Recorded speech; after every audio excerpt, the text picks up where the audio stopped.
everyone, welcome back to Skill Up Commerce. Hate Hard, the place where we make learning Excel super fun and practical. Today, we are diving into one of the messiest Excel files you'll ever see, and by the end, you'll know exactly how to turn total chaos into a clean, professional dataset.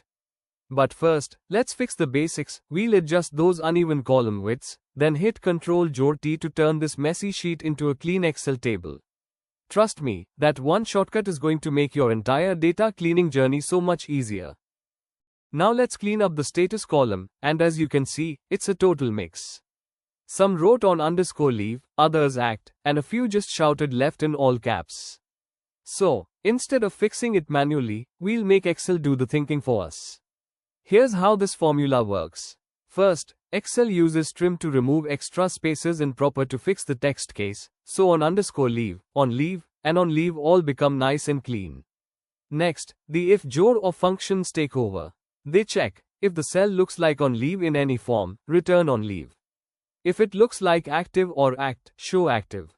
And if it says left in any way, mark it as left.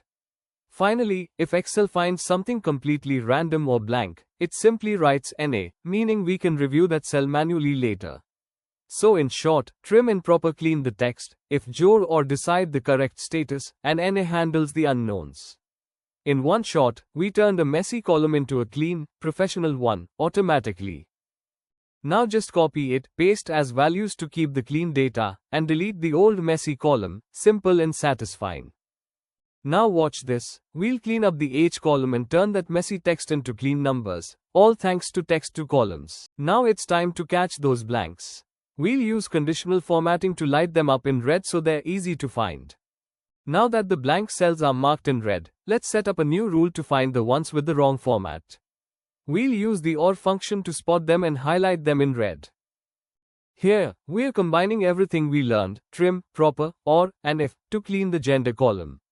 First, proper fixes the text case and trim removes any extra spaces. That way, entries like female or F all look clean and consistent. Then, the first if with OR checks if it's female or F. If yes, it returns female. If not, the second if checks for male or M and returns male.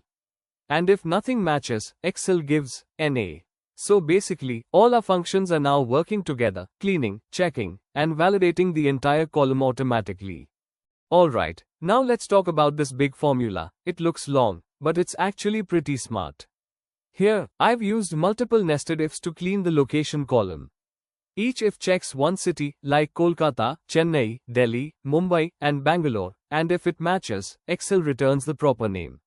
I've also added trim and proper again so that even if someone types small character Delhi or capital character Delhi, it still gets corrected into a clean and proper Delhi.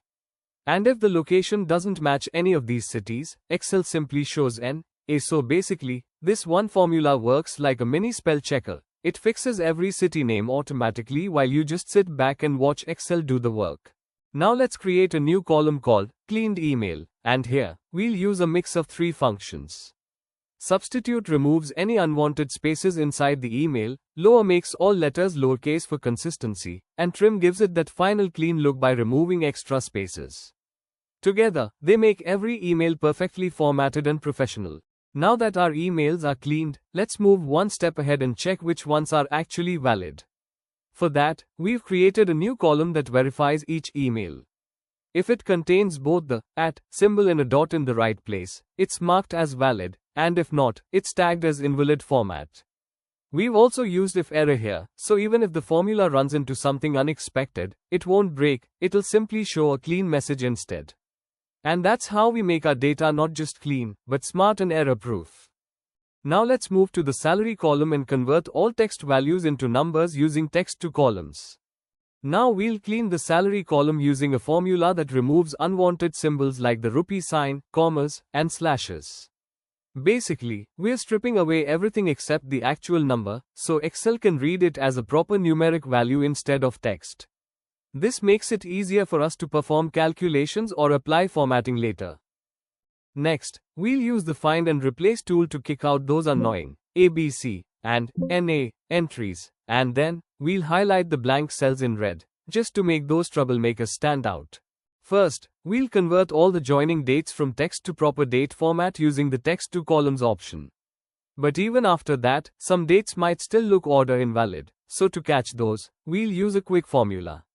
ISNUMBER checks whether a date is valid, since in Excel every real date is actually stored as a number. And not flips that result, helping us easily spot the incorrect ones. We'll then highlight all the wrongly formatted dates in red, and mark the blank cells in yellow using conditional formatting, so our data looks neat, colorful, and perfectly clean.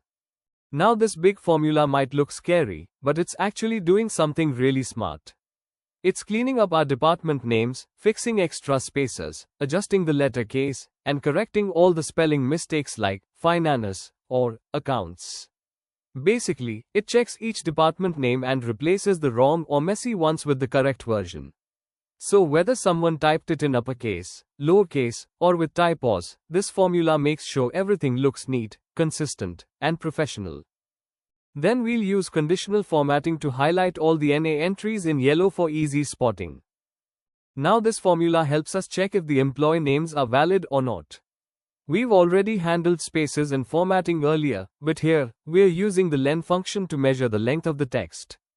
Basically, len counts how many characters are in a cell. So, if after trimming and cleaning, the length becomes 0, it means there's no actual name, just blank spaces. That's why we label it as invalid name, otherwise it's marked as valid name. It's a quick way to make sure every record has a proper employee name in place. After that we will mark the invalid names with red color.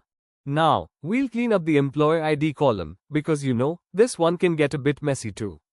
Cold sweat smile in the first formula. We're basically removing any extra spaces and converting everything to uppercase, so all IDs look clean and consistent, like proper employee codes. Once that's done, we'll use the second formula to check whether each code is valid or not.